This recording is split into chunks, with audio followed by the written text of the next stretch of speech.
Misalnya kamu dakwah di NTT. Tentu yang penting umat diajak ke logika bahwa tauhid itu lebih benar ketimbang trinitas. Ya hanya begitu saja. Kamu tidak mungkin langsung masuk ke urusan zina, maling, gento dan sebagainya.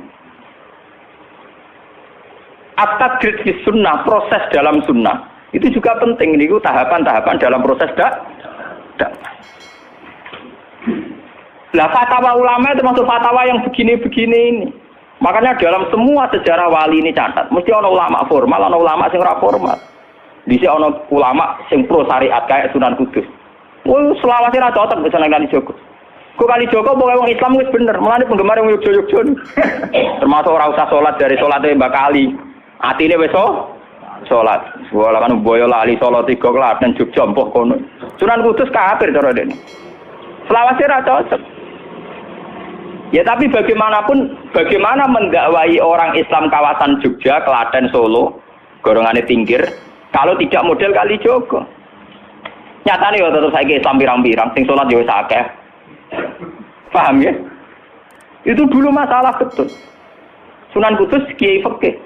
Bahkan kula untuk cerita nggih dari lisan ke lisan dari para kiai. Sunan Kalijogo selawase tukaran terus mbek Sunan Ainul Yakin. Ke sisi tok ape gawe dakwah nganggo macan tengul. Napa jenenge? Wayang napa? Tengul. Wayang tengul lak bentuke fisik wong, koyo patung. Haram. Kuman suwara sorotan udziba kok kon ngekek nyawa barang jero kiai kuno kan gitu. Akhirnya tukaran. Kalijogo sadar iku metode efektif.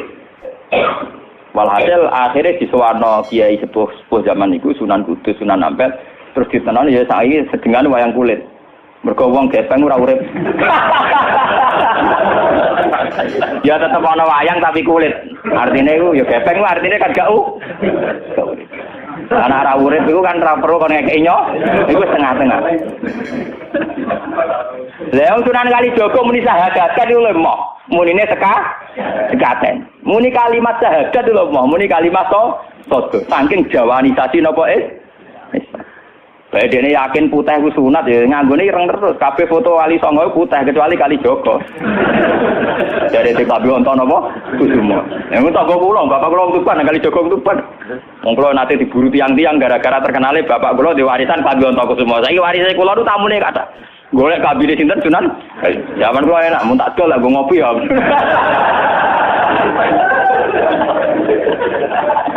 Mau Gus barang apik iki mau didol go ngopi. Sing duwe aku terserah kula.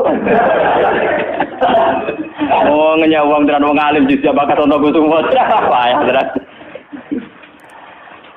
Mulai dulu Abu Yazid Al-Bustami juga begitu. Mesti ada ulama yang di kampung-kampung. Sama tak ceritani ya, biar ulama syariat tidak terlalu ekstrim. Zaman Sayyidina Umar jadi khalifah. Khalifah resmi yang ditunjuk para sahabat. Dan saat itu belum banyak konflik. Ya, belum banyak apa. Itu Sayyidina Umar mendapat amanah dari Rasulullah sallallahu alaihi wasallam. Umar, saya punya umat. Dia adalah orang terbaik di zamannya. Ya, saya punya umat, dia adalah orang terbaik di zamannya. Namanya Uwais Al-Qarni. Kalau kamu ketemu dia, salamku untuknya. Dan kamu harus minta doa supaya husnul khotimah. Terus dari Umar, pakai Fabi. Pulau ngertosi sepundi. Dene udah penyakit baros. Fa'adhabahu wa ila maudi ad-dirham. Walhasil ning gone Katifil Aisar ada bekas penyakit baros tinggal sak napa? Sak koin nggih, cara sakniki napa? Sak koin. Ini kula cerita.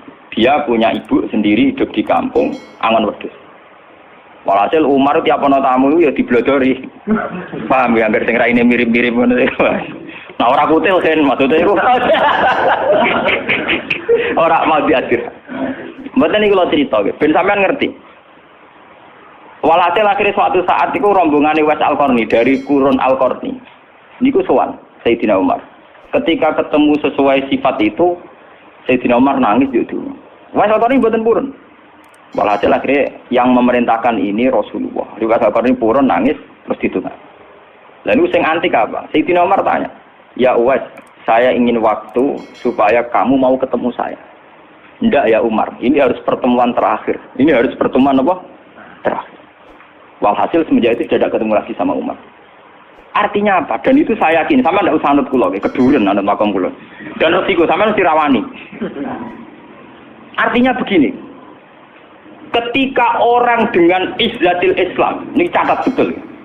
Misalnya wong dadi kiai gede, kados kiai kula misalnya Kiai Memun, kados Hasyim Muzadi, kados Gus Dur, kayak kiai besar. Jangan-jangan nikmatnya jadi kiai besar oleh umat loh, oleh umat tidak oleh mereka ya, jangan salah paham. Oleh umat ditafsirkan wajar dong mereka senang jadi kiai, dia mobil mewah, dia duit akeh, pengaruhnya gede. Misalnya Habib Lutfi, orang-orang punya pengaruh, Ki Hamid Pasuruan umat. Artinya apa? Mereka aku yakin mereka orang-orang soleh yang bisa nikmati keberhadiran Allah Subhanahu. Tapi umat tetap membaca mereka bagaimanapun ada fasilitas. Umar sebagai khalifah punya pengaruh, punya uang, punya otoritas. Bagaimana dengan fakta bahwa Islam juga mengajarkan orang hanya nyaman hanya satu dengan Allah, dengan kebenaran. Tapi dengan percontohan orang-orang kayak Uwais Al-Qarni, maka Islam utuh. Ada penjaga syariat kayak Sayyidina Umar, Habib Lutfi, Kiai Memun, Ki Hamid Pasuruan. Orang-orang jadi sentral, secara teori sosial jadi mercusuar. Tapi ada orang-orang yang menunjukkan bahwa dia bisa bahagia hanya dengan kebenaran. Paham ya? Akhirnya umat kan enak. Lho kados kula nu ngrasakno tenan. Kula nu nganti saiki rong tau jeneng imam masjid. Padahal imam itu sungkan lho. Kula nggih mboten nate pidato. Kula nggih iso ya ning pasar be anak kula dhewean mboten ngajak pengawal. Saya tunjukkan kepada umat bahwa ajaran Islam yang sebenar yang bisa membahagiakan adalah seneng pangeran titik. Dan kewajiban dasar dalam Islam wong kon rumah anak. Soal pengaruh lho saya ngomong ini jujur loh. Saya punya pengaruh kalau ngaji saya banyak. Tapi saya tahu betul yang kewajiban pada saya, yang hakiki hanyalah saya pada anak saya. Awaladin soleh. Tahu nol hadis bakas santri. Rabbi habli min ladunka dzurriatan thayyibah. Ora ono tulaban. Ora ono ning Quran hadis bakas santri. Ketok tangan bonan. Paham ya? Artinya apa? Kalau santri-santri punya cita-cita kayak kiainya, nanti dungo, itu kan terbayang kiai yang mulia, kiai yang dapat suanan banyak, kiai yang dijujuki wong akeh. Itu bahaya sekali, kok nak mulai ada di ngono mutung. Perempal-perempul. Aku ngalim lah orang kiai, ora dadi kiai. Loh untuk jadi kiai itu kan gampang. Orang nikmati sholat, nikmati ibadah, nikmati kebenaran, wis hakikate kiai, paham ya? Malah dekne gento, nak nyarapno enake ngenteni mulu. Kulo nganti saniki, bayangno saniki, umpama sampean saiki kuwabe lho ora seneng kulo. Kulo nek ndak ada masalah. Kulo kok krungu kabar saniki sing seneng jenengane bubar kabeh. Sami sekolah zarah kulo mboten susah. Hakon lho. Hakon wah mboten susah. Karena saya harus melatih diri bahwa kebenaran Islam. Uwais Al-Qarni mau tukang angon wedhus ke rumah ibu. Agar iso dagangan ning pasar nak badi dienggo ke rumah ibu. Tapi dengan begini dia walinya setingkat Sayyidina Umar. Karena apa? Itu tadi menjadi percontohan bahwa untuk menjadi hamba yang baik tidak perlu semegah Umar, tidak harus semahal Umar. Sama tidak usah niru ya, masalah itu Isra Mulyo loh, ya artinya ya sudah. Tidak usah niru, ini hanya pelajaran saja. Tapi nak kula tak tiru tenan, artinya tak tiru, biar saya hidup saya itu murah. Tanyakan istri saya. Kulo sering kode bojo kulo, "Dek, aku nak mati langsung pendem. Rasa ngenteni iki gede, wae kuburan jero terus pendem." Yo ora usah ngundang wong, yo ora usah disolati. Nek anakku ning omahe kon nyolati, nek ora yo wis. Pokoke ora usah repot. Lah nek sing tepat tepung kata, ini jelas sudah urusan dengan saya. Yang penting aku kepengen anakku nyolati. Dengan demikian kita biasa jadi kiai yang muda. Aku mudah bahagia karena punya anak, seneng anak sudah. Coba kalau saya menargetkan bahagia ngenteni umat yang banyak, ngenteni loyale ra genti ning kiai liya, partene ora genti partai tokoh liya. Lara ati, paham ya? Wes lara ati ra bener cara penge. Begitu juga era Abu Yazid Al-Bustami, dia juga punya teman wali sing tukang ngancani preman-preman. Nanti kula critakno jenengan. Jadi Abu Yazid Al-Bustami saking ainul yakin nang bis warga takok pangeran Gusti, kalau saya di surga temannya siapa? Jadi ora takok mlebu ta ora, tapi kalau saya di surga itu temannya siapa? Kok dia yakin kelasnya itu tidak ada yang bandingi. Jadi dia duwe kelas sing ora ono sing banding. Sampai pangeran walhasil dijawab si A misalnya. Ya Ruken misalnya. Ruken iku atokan cekak gawe piring Jepang iso ora tau ketunan. Ya preman sithik-sithik nyeraine dek preman terus walhasil terus barang dipethuki pas ning warung wong minum-minuman. Ya dia ini buat minum, dia ngombe banyu biasa, banyu putih. Kancane udah minum kabeh. Akhirnya Abu Yazid balik kanan. Jangan-jangan ngipi saya salah. Mosok koncoku ning swarga kok wong ngono iku. Pas sampai balik kanan diceluk. Ya Abu Yazid, ya betul, saya teman kamu di surga.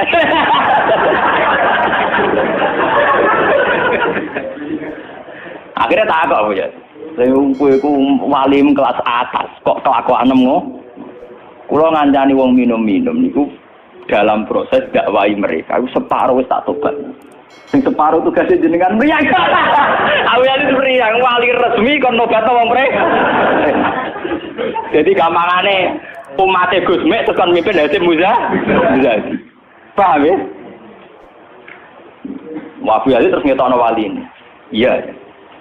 Umatem kon delok raiku. Nak ora tobat ojo udang Abu Yazid habis. Delalang. Hei umatku, itu seorang wali Abu Yazid. Lihatlah wajahnya. Langsung tobat kabeh. Ngene alamate kiai nek tau nobatno wong. Ana kiai kok ora tau nobatno wong, ora ana wong sing tobat krana wajahe ta suarane ora pati kiai. Paham nggih? Ora pati napa? Iya. Tugas kiai nobatno wong ora ana sing tobat malah kepelayon. Iku ora pati napa? Iya. Contoh lagi bahwa orang soleh itu tidak harus berkecimpung mimpin, itu cerita terbesar adalah Nabi Musa dan Nabi Khidir. Nabi Musa itu dengan segala reputasi, revolusi mengalahkan Fir'aun, menyelamatkan Bani Israel dari cengkeraman Fir'aun. Tapi ketika Nabi Musa merasa orang terbaik, saat dia khutbah ditanya siapa orang terbaik, ya Musa saya. Sama Allah diingatkan sama Nabi Khidir. Itu hanya orang sendiri di tengah laut. Artinya apa? Untuk orang menjadi soleh harus punya pengaruh kan? Nabi Khidir dewean. Tapi saiki wong kejangkitan penyakit. Kiai sukses wis mempengaruhi akeh, jamaah akeh, nak wiridan akeh, istighosaan. Lan kula nu tak latih tenan. Kula nggo gak ditegir ngalim mboten purun, mulang ngeten-ngeten. Saking nak sing mulang ra kula ketoke malah keliru. Kaya misale jadi itu saja masalah itu. Nah, misalnya sing motor rujuk era karu-karuan. Tapi saya tetap menjaga energi ala Uwais Al-Qarni hingga detik ini saya jaga. Biar saya mudah ikhlas. Islam itu gampang. Dengan kita tidak mentargetkan pengaruh, maka mudah syukur. Kalau ngerasakno tenan. Kalau anggere teng mriki nggih ubal ngebis, digasaki wong kaya wong awam kadang dipisoi tiyang. Cara-carane kowe enak tenan. Artine dia nyaman tenan. Kadang dipisoi wong, kadang macam-macam cara-carane. Nah, kalau ning pasar biasa dipisoi wong gitu ya. Dia kadang ngerti, sesuai ngerti, nak iku putrane bapak. Wonge jes pura kula biasa. Wong kula boten biasa, boten apa-apa. Nggih biasa. Wong kula nate teng saran termasuk kiai. Wong nate ngebis mau dipukuli tiyang mergo ngrasa luwih kiai di bangku. Anak kula teng pondok sarang ngalim ngeten-ngeten. Padahal kula gurune batin. Wah, maten. Wah. Saking awam kula, maksudnya karena saya dipilih ngajak anak kula ya nggo dadan sitok ngono. Guyon mbek anak kula wis wong awam cekek. Situ bukan apa, bukan saya apa. Untuk menjaga itu bahwa khazanah Islam itu ada tokoh formal kayak Sayyidina Umar, Nabi Musa, kayak Kiai Memun, Habib Lutfi, ya siapa? Kalau di sini mungkin ngatus Kiai Nawawi, banyak Kiai. Enggak apa-apa, itu harus kita jaga, kita hormati. Terus Mbak Nawawi, Mbak Munawir, Mbak Arwani kita hormati. Tapi jangan lupa Kiai Humul ini juga menjaga stabilitas agama. Dan itu di Wali Songo dicontohkan anane Sunan Muryo. Sunan Muryo itu satu-satunya sunan yang mau kumpul uang, memilih kuburan yang dhuwur gunung angel ra karuan. Artinya kita ini harus kaya sekali dengan khazanah-khazanah perilakunya para orang-orang Tapi kenapa kamu milih soleh-soleh yang duwe akeh? Jangan-jangan kowe wis kriminal, paham? Wong aku sing alim ora milih soleh sing ngono kok kowe ora ngalim kok milih soleh sing duwe akeh pengaruhe. Nah, kula nu sakniki nu sumpun nang urip kula wis final. Kula nganggep urip kula pun final. Nah, dari bojo kula kok tidak kula mati. Kula nganggep urip kula final. Artinya saya itu sudah nganggep Islam itu final. Umpama aku Islam itu kelebihannya kan gitu. Umpama dhewean ya nyaman, kumpul wong ya nyaman, tengah-tengah ya napa? Nyaman. Mulane dari hikam ketika mendidik Humul. Bagaimana saya butuh orang saat saya lahir juga sendiri. Engko aku ketemu pangeran dihisab ya sendiri. Engko ning jero kuburan ya sendiri. Aku tanggung jawab ning arep pangeran sendiri. Engko aku dipendem ya sendiri. Aku pas lahir ya sendiri. Aku pas mati ya rohku dicabut ya sendiri. Engko aku butuh wong lha apa. Tapi sekarang manusia semenjak ada teori ilmu sosial itu kulino didikte betapa pentingnya pengaruh relasi jaringan. Wah, teori bulat kok mbok nut. Paham ya? Pembulatan teori ngono apa? Lah sakniki ya Rembang kados ngene rame-ramene badhe pilkada. Wah, akhir kiai disowani kandidat-kandidat. Lah niku kandidat kula niku entuk bocoran. Paling sumpek nak absen jenengan. Wes kabeh kandidat takok toko-toko arah-arah kasus. Padahal cara kula disowani nggih buron, tapi kita tahu kula luwih nikmat tak dolaran ambek anak kula. Kita kandhani asisten. Ya ora apa-apa rene, tapi yo ora janji ketemu. Pokoke pas dolaran mbek anak tak dhisikno anak. Muga cara Quran niku bupati mbek anak iku dibakati hubungane wong tuwa kok mbek napa? Mbok kowe bupati dolan apa tau dolan mbek anak menang anakku. Aneh lho Gus, ora aneh pancen ngono cara Quran dibakas wae anak. Ning Quran dibakas kewajibane wong tuwa mbek napa? Anak la tudara walidatum biwaladiha wala mauludul lahu biwaladi. Engko nek wis mati zaman tabnu adam ing kota amaluhu. Engko termasuk ya awaladin salihin. Nabi-nabi susah ya Rabbi habli miladunka dzurriatan thayyibah. Ora iku ilmu-ilmu kiai-kiai anyar sing nuruti nafsu ana pentinge relasi jaringan macam-macam. Ya memang penting habli minanas itu penting, tapi sepenting-pentingnya itu masih penting sing fardhu ain rupane malah kadang ngamuk anak. Aku njobo dihormati kuwi anakku malah ora hormat aku. Lah manyen nyai ini njobo mbek anake ora tau nyai kok. Paham ya? Ambek tamu ramah anak disentak. Dolen. Paham ya napa to? Dolen. Mesti wae anake ora pasti taat. Wong anake sering disentak demi wong li. Wis kali-kali wong liya disentak demi anake. Bareng anak era hormat jero aku ning ndi dihormati malah anakku dhewe ra salah itu. Lho kula nganti sakniki sore anak kula tak jawab nganti sakniki. Bukan apa-apa kula kepengin niru tradisi wong saleh-saleh dhisik. Nabi Musa, sinten Uwais Al-Qarni mendapat kehormatan gitu perkara ngrumat ibu. Kanjeng Nabi sering cerita ana wali sing nak sowan wong ditolak iku dadi wali mau perkara ngrumat anake jare kanjeng. Lan ngendikane Kanjeng Nabi ana wong kerja ning pasar adol kayu kok mulai nggo napa kaya anake bojone iku hakon ala Allah untuk mencintai dia. Dan ternyata kewaliane Uwais Al-Qarni sing model humul, model tertutup setingkat kewaliane Sayyidina Umar. Nabi Khidir sing tanpa pengaruh amen wiridan ning pinggir laut dianggap setara mbek Nabi Musa sing tahu revolusi, tahu di prestasi ngusir Firaun, nenggelamno nyatane derajate dipadakno Nabi. Artinya begini loh, jangan-jangan kita mengidolakan ulama besar itu bukan karena keulamaannya, alimnya enggak, tapi karena kebesaran. Buktinya saat kita mulai orang jadi kiai mutung. Padahal untuk jadi kiai itu gampang. Kowe nek salat subuh, ora selingkuh, ora domino, ora togel iku ya kiai. Sing darani kiai sapa? Sing darani wali ala inna auliya Allah la khaufun alaihim wa lahum yahzanun. Ya mu alladzina amanu wa kanu yattaqun. Ora ana tarife wali kiai. Alladzina lahum tulab sing duwe santri. Alladzina lahum talabah sing duwe murid ora. Lan kula jenenge nyai ning sampean wis kiai. Mulai sakniki anggere sampean wis salat subuh ya 2 rakaat. Zuhur ya 4 rakaat. Pokoke sing wis kaya ijma' ulama, sampean kudu yakin nek wis kiai. Anggap ae kaya Uwais Al-Qarni mek Nabi. Utawa kancane sinten Abu Yazid Al-Bustami. Ini penting kula aturaken karena tren sekarang mengukur kiai sukses dia itu dipengaruh. Itu keliru besar. Tidak ada itu dalam tradisi ulama wali. Sama tak cerita nih, zaman Kiai Hamid Pasuruan terkenal wali, Pulau itu tahu banyak tentang beliau karena gurunya bapak saya, sepupunya mbah saya. Mbah saya itu punya bapak namanya Mbak Idris, itu adiknya Mbak Abdullah, adanya Mbak Hamid Pasuruan. Jadi saya tahu banyak cerita beliau. Beliau kan orang Lasem, masih misanan kalian Mbak. Niku hormat sama wali-wali humul. Zaman itu beliau masih hormat jenis Gus Ud Sidoarjo, juga hormat jenis Mbak Muhammadun Pondowan Padi. Artinya wali-wali populer sebetulnya yang hormat sekali sama wali-wali humul nggak terkenal. Tapi kita kan mesti milih yang terkenal saja, paham ya? Padahal wali-wali yang terkenal itu hormatnya bukan main sama wali-wali yang Sinten sengarang I'anatul Thalibin Sayyid Zaini Dahlan. Niku gurune sengarang sinten? Gurune sengarang I'anatul Thalibin. I'anatul Thalibin dikarang Sayyid Abi Bakar sinten Syatol.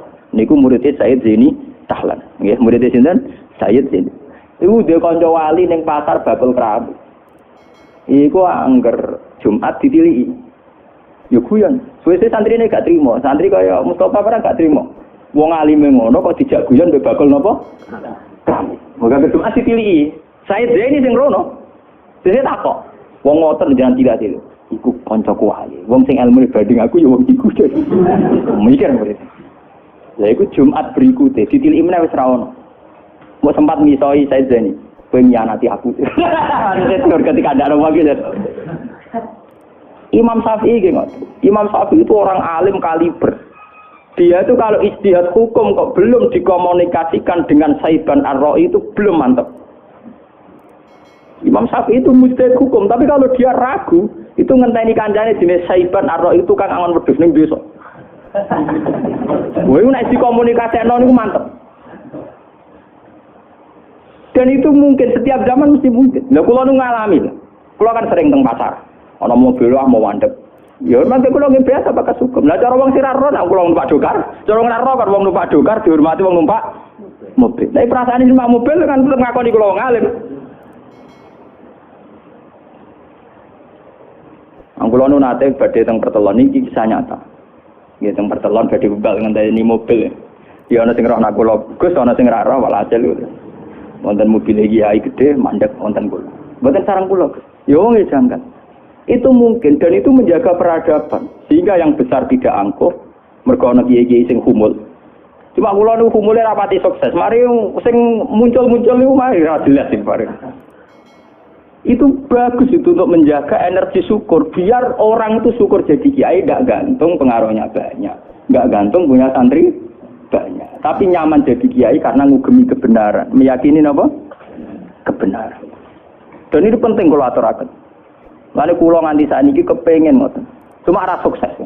Artinya kayak kula nanti ditetir tep murid. Jadi pengaruh dulu Mas kula mbek tamu ya rapati hormat. Kula mbek wong ya rada angel petuane. Tapi untuk takdir kayak kata kula nu takdir. Sebenarnya itu tidak pilihan saya, artinya tidak pilihan. Tapi ini perlu kula aturaken biar khazanah-khazanah Islam sing teng NTT teng Ambon itu masih.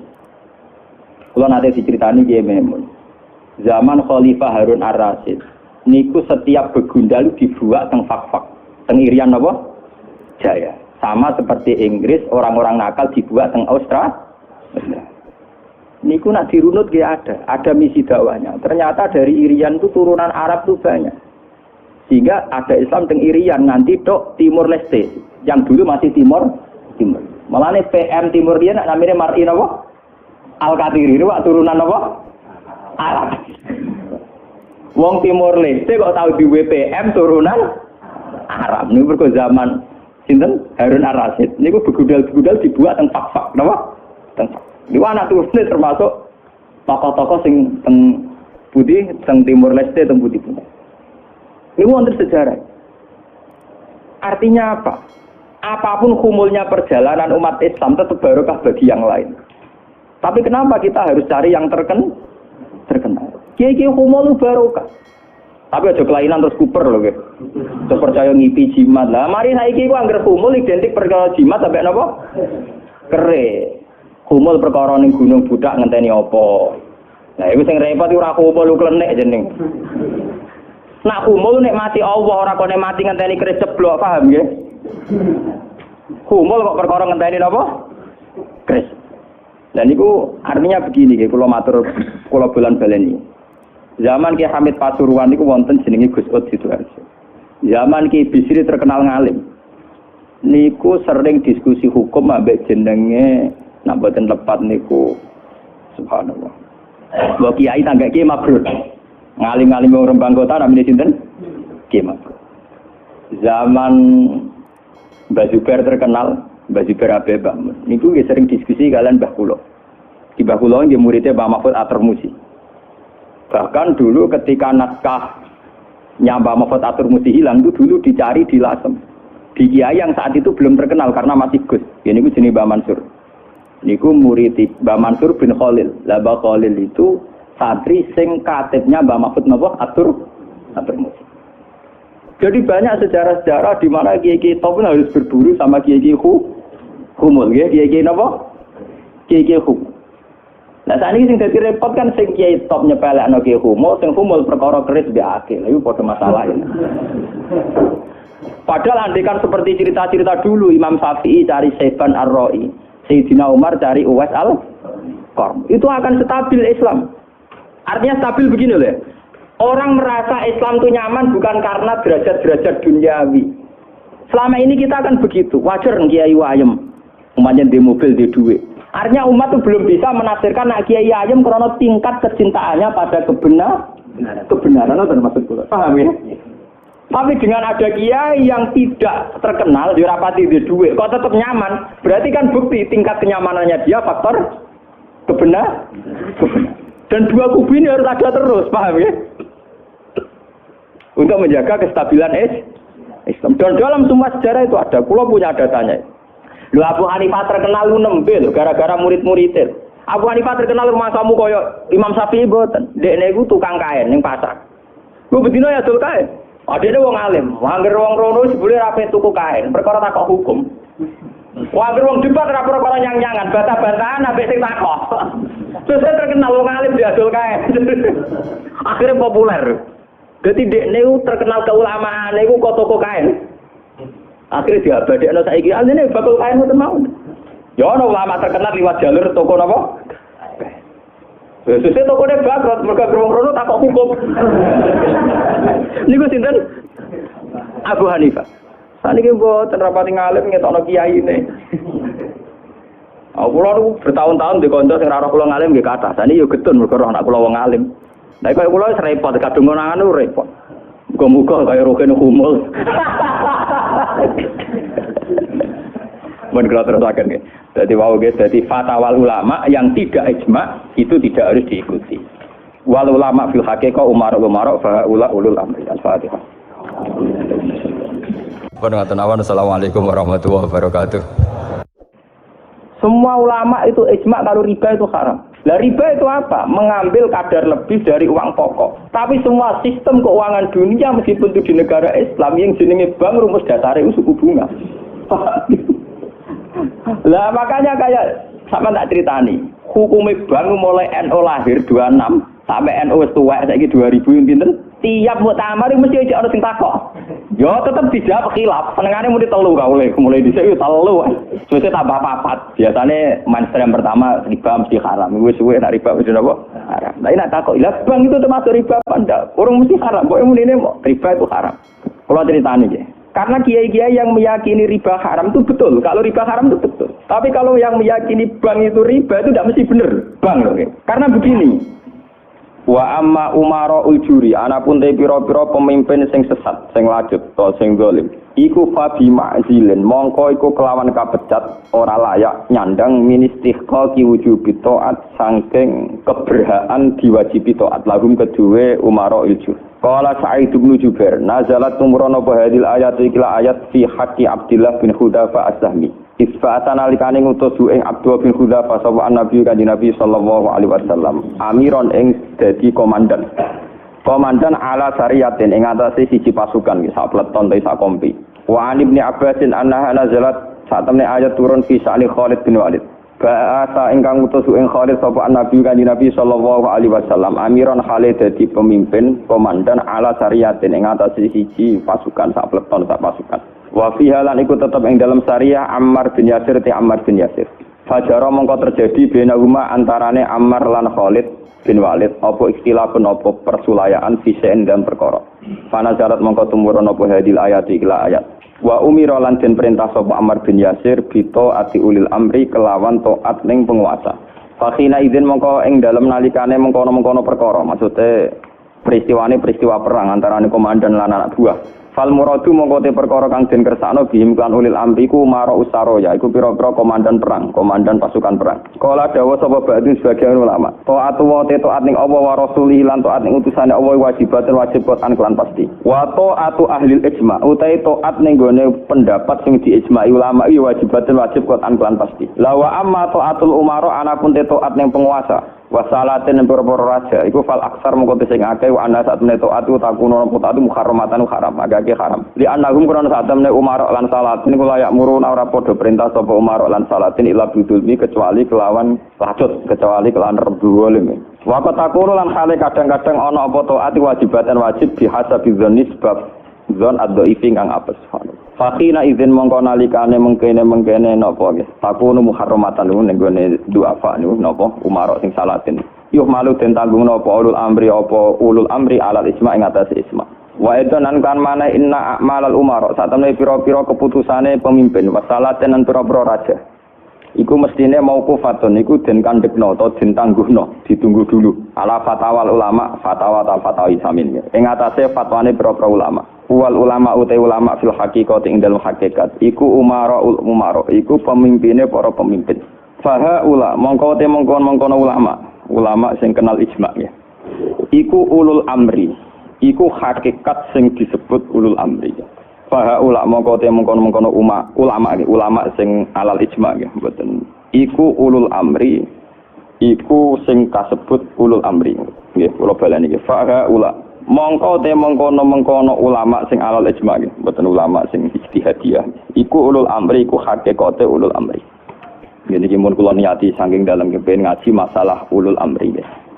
iki rungono tenan terus kowe sampean waca nggih artinya sudah saya bacaan itu niki tafsir Munir karangane Syekh Nawawi napa Banten masuk ulama Indonesia sing alim diakui teng Mekah teng Hijaz terutama nggih Syekh Nawawi Banten beliau itu gurune Mbah Khalil Bangkalan. Mbah Khalil Bangkalan di murid golongane Mbah Hasyim Asari Satrusin. Ya Mbah Hasyim terus dibutuh Gus Dur bareng Gus Dur malah iki sanad. Jadi termasuk ulama top tenggene Mekah riyen niku Syekh Banten. Sing ngarang tafsir Munir. Ngaten kula terangaken. Hampir menjadi mainstream kalau kayak SBY, kayak gubernur, kayak bupati, kayak lurah. Itu rata-rata legitimasinya secara syariat itu dianggap ulil apa? Amri ya. Dalam konteks NU mungkin itu PBNU, dalam konteks Muhammadiyah mungkin PP Muhammadiyah. Nah, urusannya ngaji ini iki ulil amri aku ngomong rugen luwih sederhana, ben apa? Yang jelas melihat asbabun nuzul itu kental sekali bahwa sebetulnya masalah itu tidak keluar dari disiplin militer. Kalau balik malam. Melihat asbabun nuzul awal mula ayat ini turun itu tentang disiplin apa? Militer. Karena dalam teori perang itu 1 detik 2 detik pasukan internal itu konflik bisa kelibas semua. Sehingga dalam sistem perang atau sistem komando tidak ada ruang ijtihad, tidak ada ruang polemik, tidak ada ruang beda pendapat. Kalau dalam suasana normal orang boleh beristihad bagaimana Indonesia yang terbaik, bagaimana umat Islam terbaik. Ada yang bermadzhab harus pribumisasi Islam misalnya. Ono sing berpendapat kudu jelas al-farqu bainal haqqi apa? Hak mana batil. Ini mana ini. Ayat ini secara nuzul itu jelas-jelas tentang konteks perang. Kita tahu dalam teori militerisme, dalam teori militer, teori perang tidak ada ruang diskusi, nggak ada ruang dialek, juga tidak ada ruang ijtihad. Semua harus tunduk pada perintah komandan. Sehingga orang sekali Ammar bin Yasir, orang sekali Abu Bakar bin Siddiq. Ketika Nabi suatu saat memimpin, Khalid, kamu komandan. Itu sahabat yang kali kayak Abu Bakar sekalipun, itu tidak berani bantah. Meskipun atas nama kesalehan Khalid bin Walid itu tidak apa-apa dibanding sinten Abu Bakar. Tapi karena ini sistem perang, di mana keputusan harus final dan harus cepat, kalau tidak terbunuh, itu harus tunduk. Jadi tidak bisa ada ruang ijtihad lagi, karena ini sudah di medan apa? Perang, harus seragam. Ya sama, teori militer mulai zaman dulu sampai sekarang sama, harus seragam, satu komandan, satu instruksi. Nah, kalau demikian halnya, maka fantasi-fantasi kita, nih, sering dengarnya kita, ulul amri itu lurah, bupati, gubernur, itu salah besar kalau melihat asbabun nuzul ini. Dan itu yang pertama kaul yang diyakini Syekh Nawawi sinten Banten. Makanya di sini beliau bilang apa itu awal-awalnya itu qala Sa'id bin Jubair nazara hadil ayat fi haqqi Abdullah bin Hadza fa'asami. Terus fana jalat hadil ayat. Fakhina idzin fal murad bihim umara ussaroya. Tapi lucunya pendapat ini tidak populer di Indonesia. Paham ya? Tidak apa? Padahal ini tabirnya sorry. Fal murad bihim umara ussaroya. Yang harus kita tundui tidak boleh ijtihad lagi adalah umara ussaroya, komandan perang. Karena harus satu instruksi, satu garis. Sekarang kita coba latihan ijtihad. Kalau kita latihan ijtihad dalam kondisi normal, tentu guru dengan murid saja bisa beda. Tidak boleh kita langsung tunduk sama guru dalam hal kondisi normal ini, dalam hal ijtihad. Orang tahu semua kalau Imam Malik itu gurunya Imam Syafi'i, tapi Imam Syafi'i punya mazhab sendiri yang tidak sepersis mazhabnya sinten Malik. Orang tahu semua Hambali itu muridnya Syafi'i, tapi Imam Ahmad punya mazhab yang tidak sepersis mazhabnya Syafi'i. Bahkan dalam Islam jelas-jelas ada aturan main manis dafa asoba falahu ajrun wa in akhta falahu ajrun wahid. Orang yang ijtihad kok benar dia punya 2 pahala, kalau salah hanya 1 pahala. Karena pasti kita dengan guru kita dengan orang tua kita dengan panutan kita pasti ada kias ma'al farik. Kita masih bisa pembeda. Padahal syaratnya kias ma'al jamek. Mesti kita ini dengan guru kita ma'al farik. Misalnya Mustafa bin Irwaqa tak ngiyai kok Gus Bae mulang kitab sing ape ngaji wis apa. Paham? Misalnya gue niru di tamu kok Mbak Jemiati Pandai Gelang, gue ramai rapayu di tamu, mana sampai suwereng, malah rapayu. Paham ya? Padahal itu guru kita. Paham ya? Banyak. Kenapa kita harus beda dengan guru? Bukan karena melawan, konteksnya beda. Misalnya istiqomahnya kiai tentu mulang santri. Kita tidak punya santri, itu ini tonggo. Paham ya? Iku tonggo sing kita kalah sejarahnya. Tahu diutang, tahu buroy. Bareng ngono kita modal dadi kiai mantan buroy wong rasul atau bingung tau lek dakwah. Paham ya? Bagaimana mungkin kondisi sosial kita yang begini, apa kiai PD kalau kiai-kiai sing sana turune napa? Ya. Paham. Akhirnya kita tetap diam-diam punya format sendiri. Nah, makanya bagaimana mungkin ulul amri itu ditafsiri kalau harus seragam di luar konteks militer tentu salah besar. Malah Imam Nawawi itu memiliki dawuh bahwa ayat ini sebetulnya turun dalam konteks napa? Militer. Gini ku umaraus saroya. Tapi tragisnya pendapat ini tidak populer di Indonesia. Mulai tiap lurah, bupati sampai SBY, tiap kiai yang mimpin ormas itu mengklaim kalau beliau-beliau itu adalah apa? Ulil amri. Dan kita harus taat, harus tunduk. Paham ya? Itu kalau menurut pendapat di sini ya, niku awal yang dipilih ya. Artinya Imam Nawawi menceritakan 3 pendapat, tapi yang diprioritaskan di pertama. Biasanya tradisinya ulama, kalau yang dihikayahkan pertama itu yang diyakini, paham ya? Dia misalnya punya 3 hikayah pendapat, ya kok. Yang diletakkan di pertama berarti yang paling apa? Diyakini. Itu biasanya tradisinya ulama kultural. Paham ya? Terus pendapat kedua, qala ba'duhum ta'atullah wa rasulihi wajibatun qat'an. Sudah jelas ya kalau taat Allah Rasul pasti wajib. Sekarang kalaupun ulul amri itu adalah penguasa atau ulama atau guru atau orang tua, itu dalam keputusan Islam yang ijma. Ini perlu dicatat. Dalam keputusan ijma, Islam yang sampai napa? Ijma. Bukan dalam keputusan Islam yang masih dikhilafkan. Dan tidak banyak masalah Islam yang ijma. Perlu dicatat. Tidak banyak masalah Islam yang diijma. Misalnya sholat zuhur. Paling yang diijma ulama itu hanya bentuknya yang 4 rakaat. Variasi senda kepembok. Paham ya? Tidak kok si tangan mbok ning isole udel apa ning igo sing jare ilang mergo dicolong Adam keluar igo dikakno sinten? Awak mindol ilahi harus ditutupi nak senda. Sedangkan buat hadis kondi itu ya pirang-pirang, paham ya? Oh, nah, sholatnya orang Pakistan ngeten kenceng. Wong Nabi nanti dawuh nang sholat sedekah itu seneni. Maksudnya tanganan beno kaya biasa nih, jadi ngeten. Paham? Wong ana hadis nak cara riyen guru kula nate cerita. Nak sholat wong Turki wae jajan dasinan. Kejare Nabi, kowe nak sholat kudu ala ahsani hayatikum, pada baju terbaik kalian. Sarung identik mbek wong nganggur. Paham ya? Berarti kena sholat sarungan, berarti sowan pangeran dengan pakaian pengangguran. Paham ya? Mereka sarung itu gue kemulan, gue nyolong pelem, gue tambah dadu. Makanya orang Turki itu meyakini sholat yang baik itu pakai baju kehormatan. Iku sing gue sowan presiden gubernur dulu atau Mesir, tenggene Turki. Wong sholat mesti dadinan celananan. Paham ya? Karena Nabi hanya pakai aturan umum ala ahsani napa hayatikum. Sehingga pernah ada ulama hadis besar di Al-Azhar itu khutbah dia dasinan tidak pakai peci. Ditanya itu tidak pakaian mainstream yang di Mesir, ulama Mesir. Dia bilang ini ahsani hayatikum, ini keadaan terbaik saya. Paham? Jadi kalau pakai ukuran itu tentu kita sholat pakai sarung identik dengan pakaian istirahat. Kemulan, menan awang kota yang biasa celananan nganggo sarung bedak ning jeding, bedak ning kamar napa? Mandi. Tentu itu pelecehan. Nganggo teori ini. Dan itu banyak ulama yang anti, betul banyak. Kalau sampean di Turki, di Pakistan, di daerah-daerah yang meyakini itu pakaian pengangguran, itu kriminal betul. Karena siarnya begitu, nggih, tradisi siarnya begitu. Tapi kalau di Indonesia, untuk daerah tertentu juga, ada semua Indonesia, sarung itu identik dengan pakaiannya santri. Ya sudah kita sarungan ala santri. Tapi coba kalau di Malaysia, kayak Mahathir Muhammad, dia pakai celana, sarungnya disampingkan. Dan itu ala aksanin apa? Hayatikum. Tapi di Indonesia masa gitu, ketupraan tapi. Nah ini contoh. Lah yang kayak begini tidak mungkin masuk kategori wajib taat karena variannya tidak ijma gitu loh maksudnya. Saya tuh paham ya? Tidak mungkin kita taat sama guru sama penguasa yang variannya begini karena tidak pada level nopo ijma. Paham ya? Mulane kula nu tak wiling-wilingan, kula ngerti takoki santri kula, nak salat cepet. Ya sing wajib pokoke rukuk iku bika diri subhanallah terus sujud. Pokoke sing ijma to kula niku pokoke standar sing cepet. Kula wiling-wilingan sunah Nabi mesti tok. Kula sering lambenan putih niku tok wiling-wilingan sunah Nabi. Mergo kula cobaan gak mungkin. Daripada ora blas, wae wiling-wilingan Nabi seneng pakaian putih, kula seneng putih, ngoten wiling-wilingan. Kula paling ra seneng klambi batik jujur. Kula Nabi paling ra seneng klambi sing corake ruwet.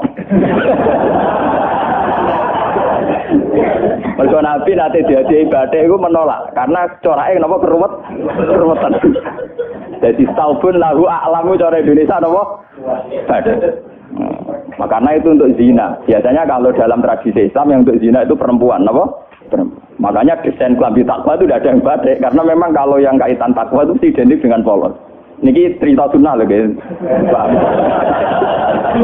Artinya tidak ada yang saya kritik ya. Apa standar. Nah ini cerita ala asani apa? Hati. Ala asani hati. Tapi yang menjadi masalah, kalau nanti diskusi di kiai. Tapi masalahnya ini loh, kelambine wong Indonesia paling dalam kehormatan ku batik. Makanya banyak kiai-kiai yang sholat Jumatan malah bilang ngaku batik. Alasannya Jumatan disunatkan pakai putih, kalau tidak baju terbaik. Nah kadang batik itu menempati kasta terbaik. Tapi sebetulnya itu keruwetan. Masalahnya itu ada variannya itu, varian coraknya itu, yang lahu aklam, yang variannya apa? Keruwetan, apa? Keruwetan. Tapi apa-apa, tiga ya apa-apa, penting rawuh. Lah yang kayak begini itu tidak mungkin menemukan format ijma, sehingga tidak mungkin kita wajib toh. Ini catat ya, tidak mungkin kita wajib nopo. Sehingga tidak perlu santri Indonesia yang mondok Mekah terus mulai jubahan, ya nggak perlu. Yang mondok India terus nganggo turbus gitu kan perlu. Sing di kiai kemal-kemul jubahan, orang ganteng pesel jubahan, wah sini wong. Nah gurumu nih Mekah jubahan pantas ganteng gagah. Apa wirang puasa keriting jubahan. Mesti pikiran wong pertama punya orang arah darani sunnah Nabi. Kanya benda bi mesti wong ora sida nafsirna sunnah tapi nafsirna sing ora. Paham ya? Terus menyangkut varian-varian yang terus begitu. Lah termasuk yang diijma'i ulama yang paling sensitif tentu masalah nikah. Itu mulai dulu sampai sekarang kita harus syukur sama pemerintahan Indonesia. Delala kersane Allah diputuskan sepihak. Sebetulnya sepihak loh, saya ulang-ulang sepihak. Format nikah di Indonesia mengikuti mazhab Syafi'i, yaitu harus ada wali atau pengganti wali dan dua saksi. Itu berkah betul bagi Indonesia. Delala mulai dulu mulai pemerintahan Belanda. Karena zaman Belanda sendiri itu urusan nikah, tolak, waris sama wakaf itu juga sudah diserahkan ulama-ulama Islam itu mulai zaman Belanda sampai sekarang. Karena nikah itu yang ila darajatil ijma itu hanya berapa? Jika ada varian-varian mazhab kayak Dawud Az-Zahiri, di Syiah sendiri ada mut'ah. Terus di Indonesia sendiri saatnya ngomong sing wis ra kuat ngebet terus akhirnya nganggo khilah-khilah napa? Mut'ah. Dasar ngajine Dawud Az-Zahiri itu khilah-khilah dhewe. Termasuk riyen nanti ana kiai terkenal gegere ra karuan perkara mut'ah ambek janda populer. Itu memang repot. Tapi apapun repotnya itu tidak boleh divonis zina. Apapun repotnya, sampai jangan pernah menvonis itu napa? Zina. Ya kalau tidak cocok, tapi jangan pernah menvonis itu zina. Karena aturan main dalam vonis, dalam sanksi itu ngendikane Nabi idraul hududat bisyubuhat. Fa innal imama la ayyukhti afil afwi khairun min ayyukhti afil uqubah. Coba cari jalan terbaik yang paling bisa ditahmilkan, bisa dimumingkan. Karena seorang imam salah dalam mengampuni itu masih baik daripada salah dalam membuat hukuman. Salah nyepuro itu cek bener. Wes salah tangkap itu ngeri, paham ya? Nah salah nyepuro orang arah masalah. Kalau balen. Jadi kalau masalah-masalah sing ila darajatil ijma, tentu ulama wajib diikuti. Dan menyangkut sholat yang ila darajatil ijma itu bisa dihitung. Paling itu tadi bentuk subuh 2 rakaat itu ijma. Kunute wis ora ijma. Kunute men mboten apa? Isma. Bismillah mboten isma. Sampeyan salat nang masjid Mekah ning haram ora ngarang wong maca napa? Bismillah. Jare wong Syafi'i sah ta ora maca bismillah. Terus kota KPIH itu pinter oleh ngrayu jamaah. Iku maca lon-lon. Kok karo mati speaker ana lon-lon. Mergo wong Syafi'i sing fanatik kita kok tenan, sah apa boten Gus? Wong Fatihah mboten maca napa? Bismillah. Itu kota KPIH iku maca tapi apa? Lon. Kok karo mati speaker rasa ana ayo kru. Jadi jamaah ya goblok, nggih pun nak ngoten. Dari dulu kalau bismillah itu memang masalah. Nggih, mulai riyen memang napa? Masalah. Yang kalau kayak gitu itu tidak ila darajatil ijma. Lalu wonten cerita ulama Wahabi ketemu ulama Sunni. Zamane Sunni nang Indonesia ku NU. Kita koi. Bismillah iku ayatun min kulli suratin utawa ora. Dari ulama NU ya ayatun min kulli suratin. Ya mesti kiyak tau ngendo. Ditakoki wong Wahabi, kena nulis kul wa ahad iku mulai angka 1 ayat 1 ku apa? Ya kul wa ahad iya nak mulai ayat ditulis mulai bismillah. Ora ana tulisan Quran bismillah ditulis ayat itu. Mesti kul wa ahad 1, Allahu somad 2. Wong dhewe ora termak engko barani ayat iku piye? Wong dhewe nulis iku mulai napa? Mulai kul wa napa? Ah. Tapi ulama Wahabi kalah sitok ning Fatihah. Khusus Fatihah itu sebetulnya dalam ini ulama Wahabi itu pasti salah. Khusus Fatihah itu memang mulai dulunya dulu zaman ulama anti hadis. Khusus Fatihah itu bismillah ayatun minal. Ya, ayatun minal Fatihah. Makanya Qur'annya Wahabi sekalipun itu untuk Fatihah bismillah itu sudah punya angka apa? 1. Khusus Fatihah loh ya. Nggak tahu neliti, menyerah tahu paham. Mulai tuiling ngapal Al-Qur'an nganti laris semak ora paham. Oh, ora bakat seneng ilmu. Khusus bismillah di Fatihah itu sudah ditulis angka 1. Karena dulunya dulu khusus Fatihah memang bismillah itu ayatun minha. Paham ya? Tapi di selain Fatihah jelas enggak sampean lihat. Di semua Quran seluruh dunia. Mesti bismillahirrahmanirrahim tanpa ada tulisan ayat. Baru kul a'udzu birabbil falaq ada 1. Paham ya? Itu menunjukkan bahwa tidak ayatun min kulli surat. Makanya sampean kalau punya Quran Arab Saudi ya, kalau sudah baca ya, ganti surat ya paling mandek sebentar, ya langsung sabbi isma rabbikal a'la nanti ganti surat ya walaili idza yasa nanti ganti ya wadduha atau apa pokoknya dia tidak berhenti tidak baca apa? Bismillah. Tapi api pemerintahnya Wahabi ya api bae ngono lah nak nyetak Quran standar dunia tetep ono bismillah itu. Paham? Mbok dirapai Wahabi pokoke walhasil niku dekne tetep nulis napa? Bismillah. Jadi cocok pokoknya sementing ditulis lumayan. Paham ya? Mulane kiai-kiai kira iso do-do di jamaah. Sepundi kok mboten maca Fatihah imame. Ya maca tapi kira krungu. Nggih pun nang. Wah payah. Paham ya? Tapi itu baik. Yang kayak begini itu tidak darajatil ijma dan kita boleh balelo, boleh napa? Balelo. Ya sama seperti konteks tarawih. Kalau bolak-balik matur, wong Muhammadiyah roh kabeh nak tarawih nang Masjid Haram 20. Taslimatun min kulli rakaat. Tetep balelo 8. Pahami balelo napa? 8. Wong NU ya roh kabeh nek nang Mekah Madinah ora ono kunut. Tetepe balelo napa? Kunut. Paham.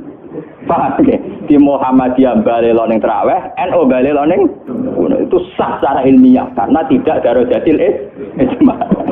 Ya sah itu secara ilmiah apa? Sah. Apa contoh diterusno urusan poligami, tapi ekstrem. Poligami nggih ngoten. Wong roh kabeh, nak sahabat-sahabat itu garwane ana sing 16, ana sing 10. Tapi wong Syafi'i meyakini maksimal 4. Wong yo roh kabeh, nak Sidina Ali misalnya dibojo nganti 16. Raja-raja Mataram malah 32 apa 6 ngono. Padahal iku wis Khalifatullah pranata napa? Ya wong ya artinya kita ini itu tidak ila darajatil isma. Kamu menvonis zina pasti salah. Jangan mentang-mentang kamu Syafi'i orang Islam yang menikahi di atas 4 kamu vonis zina pasti salah. Vonis kamu pasti salah, kriminal vonis kamu. Jangan mentang-mentang Syafi'i kamu menvonis zina siapa yang nikah fawqal arba'. Gak bisa. Karena itu memang keputusan maksimal 4 itu tidak. Sing ijma paling sak ndure siji mesti masalah geger iku ijma iku. Iku mergo nglakoni dhewe-dhewe. Paham? Nah iku peristiwa kenyataan, nah iku ora urusan ijma ulama. Mulane anggere ana kiai sing ahli sosial kados kula takok iku hukume poligami piye? Poligami ora piye. Lah kok derawan iku ya mari repot. Nah iku mesti kemari repot. Halal sing mari napa? Repot. Jadi masalah-masalah yang tidak irada rojatil ijma itu tidak usah punya vonis hukum. Jangan katakan orang yang nikah faqal arba hukumnya zina. Itu juga menyangkut Jumatan. Jangan katakan kalau sebelum 40 orang terus tidak wajib Jumatan, tetap wajib. Khas mensyaratkan 40 itu khas mazhab nopo? Syafi'i. Tidak bisa.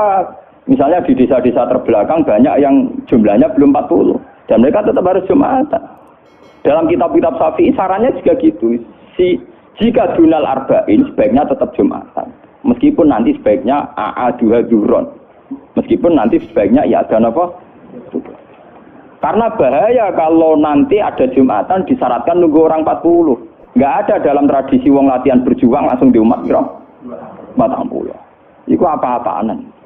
Latihan berjuang di umat 40 iku sakene.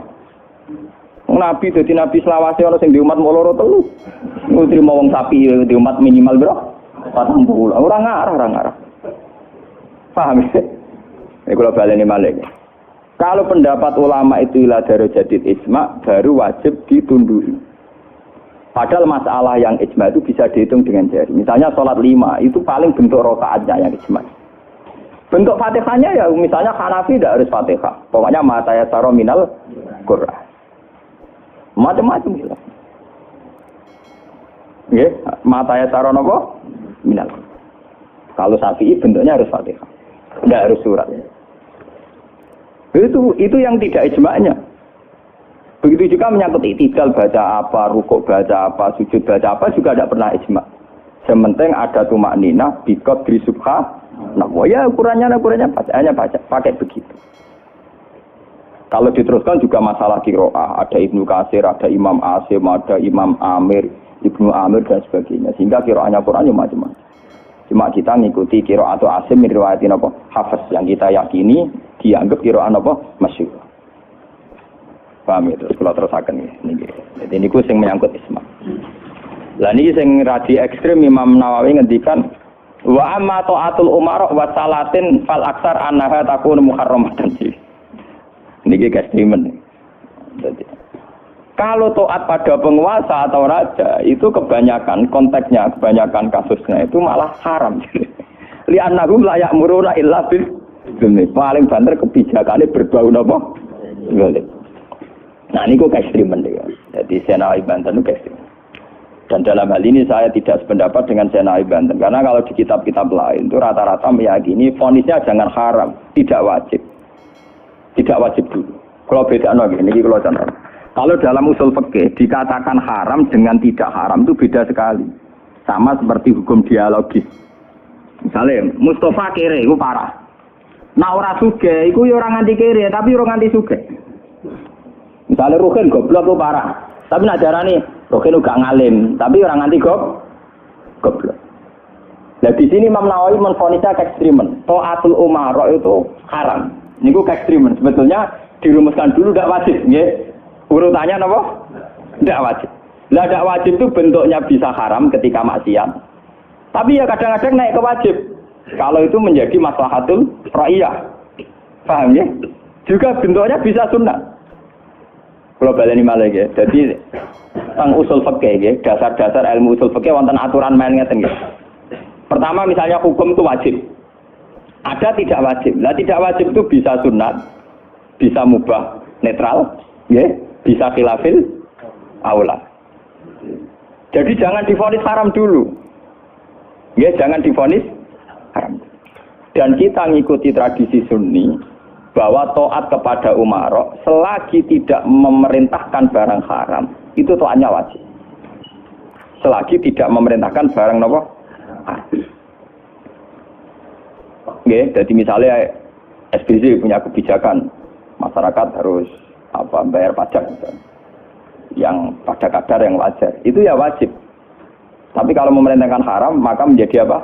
Haram. Artinya apa? Hukum taat kepada umara itu tidak ada hukumnya. Yang penting tidak wajib dulu.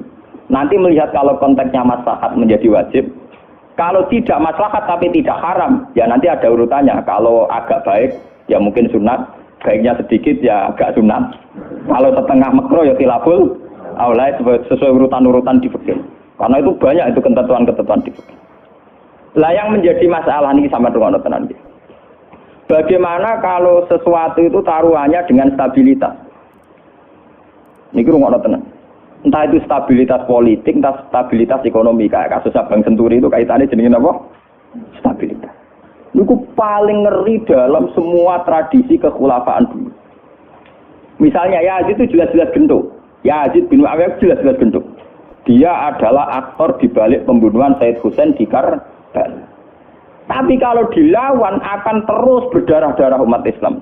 Karena de facto Yazid lah yang dianggap presiden saat itu. Karena dia putra Muawiyah yang memenangkan pertarungan politik dengan Ali bin Abi Thalib. Jika kalau dilawan akan terus berdarah-darah umat Islam. Tapi keputusannya Said Hasan mengakui pemerintahnya Muawiyah, juga pemerintahnya Yazid. Apa mengakui kebatilan? Ya enggak.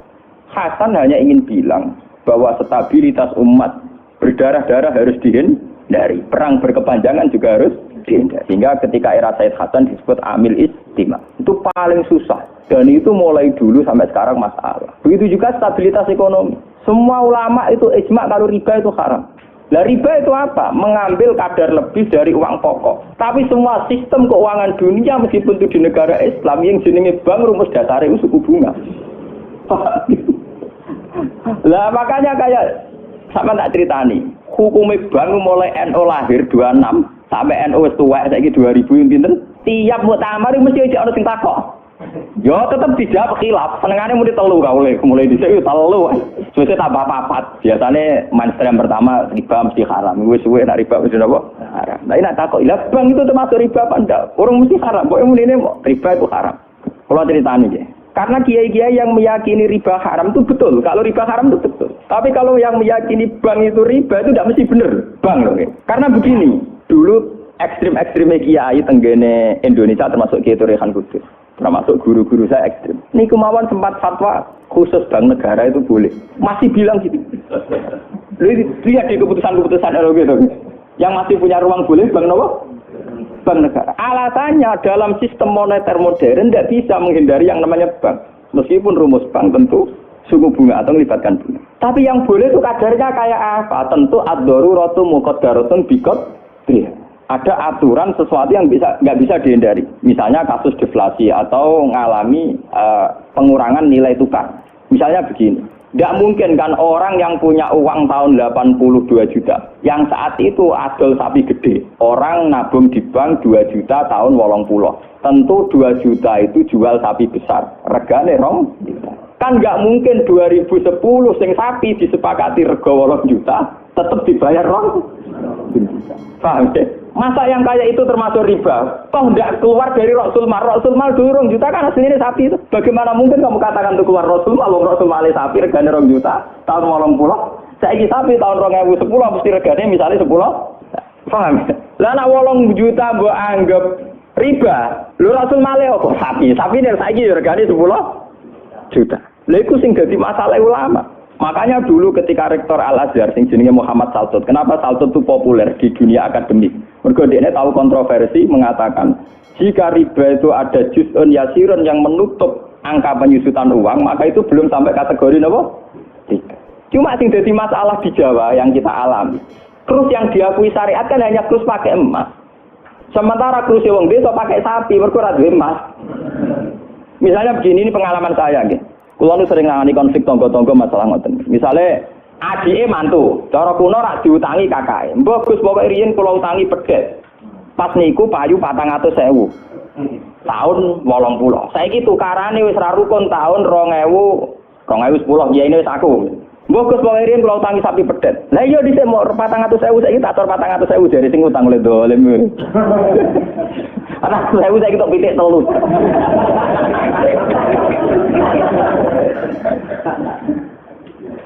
Aku lho dadi kiai iki gampang kula jawab ngeten mawon. Nak disaur 400.000 jelas mari geger. Itu kok ono pedhet mawon. Wong riyen utange napa? Pedet. Sampai yo goblok. Terus orang nganggo emas nganggo pedet, ngene pedet ya saya tuku pedet. Enggak, engko aku ngukumi wajib nganggo krus pedet wis rupa dhuwit mesti geger. Nah, dhisik kok pedet yo sahur napa? Sekarang tetangga saya itu banyak yang haji. Itu gara-gara krusnya sapi. Dulu mbah saya itu namanya Mbah Sidik. Itu haji ku entek sapi 16. Sekarang itu wong-wong darani haji ku murah. Dulu keluarga saya haji kula menangi dhek cilik, keluarga kula haji mau bayar 7 juta. Menangi malih haji 14 juta. Pas bapak kula haji 2003 niku 23 napa? Juta. Tapi wong desa muni darani haji saiki sepakat murah. Mergo nak nganggo sapi. Mergo dhisik sapi entek sapi 16. Saiki 30 juta lah mau entek sapi 4. Dadi wong desa nak darani haji saiki luwih murah timbang dhisik. Artinya apa? Rupiah yang melonjak itu tidak ada pengaruhnya dalam kursi wong desa. Mergo dhisik 7 juta entek sapi 6, saiki 30 juta mau entek sapi 4. Bagaimana Anda bisa menvonis riba dalam konteks-konteks serwet ini ekonomi ini? Paham ya? Mesti wong ora paham nak wong fikih ngukumi riba iku sak perampangan. Ya mau mikir maksudnya ora paham. Paham ya? Kalau kita nanti dibantah mbak Kiai, lah nak ngoten nak jenenge riba. Sama nak diutang aku malah saya kira iso nyaur, mesti riba. Wong diutang Pak, wong diutang. Saya iso nyaur mesti kudu riba. Nak riba ra iso nyaur. Lah contohnya piye, Gus? Nah, misalnya sampean diutang aku 10 tik. Saya iki golek 10 kangelan tik sahur 100 rupiah riba lho kok mendingan. Iya toh, misalnya orang dulu punya pecahan 10 rupiah, diutang 10 rupiah. Saya ini ruhin nyaur piye? Golek pecahan terkecil saya ini 100 rupiah. Nyusui ra iso lho. Wong pecahane 80 ya ora ono. Apa riba itu misalnya? Paham ya? Kalau riba itu persis nilai intrinsik, nilai nominal uang, tentu masalah. Tentu apa? Berarti uang diutang 10 sen atau 10 rupiah kudu disaur 10.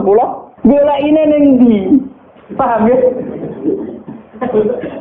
Nah ora susuk barang riba lu disuwi dhuwit 100 rupiah, golek 10 rupiah 80 nggih. Piye carane? Malah dadi ulama gelem mikir. Lah yang kayak begini ini masalahnya itu repot. Kalau sudah menyangkut stabilitas, entah itu politik, entah ekonomi, pasti itu repot. Kasus-kasus ini, kasus Bank Senturi, kasus masalah intelijen itu kalau pertimbangannya stabilitas politik ada intelijen, stabilitas ekonomi ada permainan bank, kudu ono LPS, buah ono KKS, gampang ono bulat. Podo untuk stabilitas kiai yang ngono, antar kiai rapati ngalim kudu dilindungi, ku ngono ya kiai. Ya karena semua itu demi stabilitas. Saya aku ditapai wong, cara jenengan Kiai Mustofa Anis Budi tak jawab ya wong apik. Tapi kok nate ngeten-ngeten ya wong ya tahu salah tapi tetep wong apik. Itu demi stabilitas. Kalau mau tidak percaya pada kiai tinggi juga repot agama iki, paham? Orang mau bangko yang kalau nggak ada motif percaya ono ras. Podo kalau dukungan masyarakat ke kiai rendah kita ya repot ngurus agama gini apa? Mang takoki kiai sapa itu jenengan Budi apik ya mending. Tapi kok ngene-ngene Gus ya tetep apik di bangku ya ayo bener. Aku lah sering disewani tiang-tiang ngono kiai terkenal apa si A tokoh-tokoh desa mbok terkenal apa ngono jenenge fitnah yo macam-macam mbok fitnah mbok tenan apa napa alam. Ngono kiai kok kelakuane ngene-ngene terus iya ben apik to. Sing darani kiai kok apa? Kiai ku wong sing mimpin salat. Nek pancen salat itu pas kiai, lah di luar iku kowe ra ngekno ora apa-apa. Sesuai kiai ini kadang-kadang tuan aku, walau Gus kula difitnah ngeten.